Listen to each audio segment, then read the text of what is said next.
মেহমান আপনার রিজিকে ভাগ বসাতে আসে না, সে তো তার রিজিক নিয়ে আসে, সে আরো এসে আপনার রিজিকে বরকত ঢুকিয়ে দিয়ে যায়। চিল্লা এখন ঠিক কিনা? কারণ আমরা বরকতে বিশ্বাসী। বরকত বিশ্বাস করেন? 5 লাখ টাকা মাসে কামায়, ডাইন হাতে বা হাতে, আছে না নাই?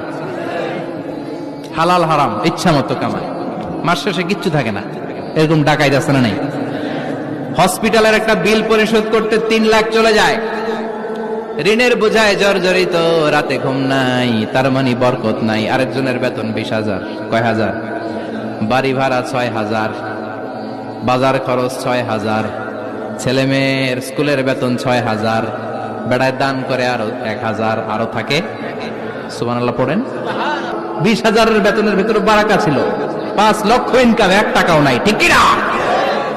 যেহেতু বিশ্বনবী বলেছেন, কেউ যদি বিপদের প্রথম ধাক্কায় পড়ে ইন্না লিল্লাহি ওয়া ইন্না ইলাইহি রাজিউন, আল্লাহুম্মা আজুরনি ফি মুসিবাতি ওয়া আখলুফ লি খায়রাম মিনহা, তাহলে এই বিপদে যে সে যা হারালো তার চেয়ে শ্রেষ্ঠ কিছু দিয়ে আল্লাহ তার বদল দিয়ে দিবে। রাসূল সাল্লাল্লাহু আলাইহি ওয়াসাল্লাম বলেছেন, যেই ব্যক্তির জীবনে বালা মুসিবত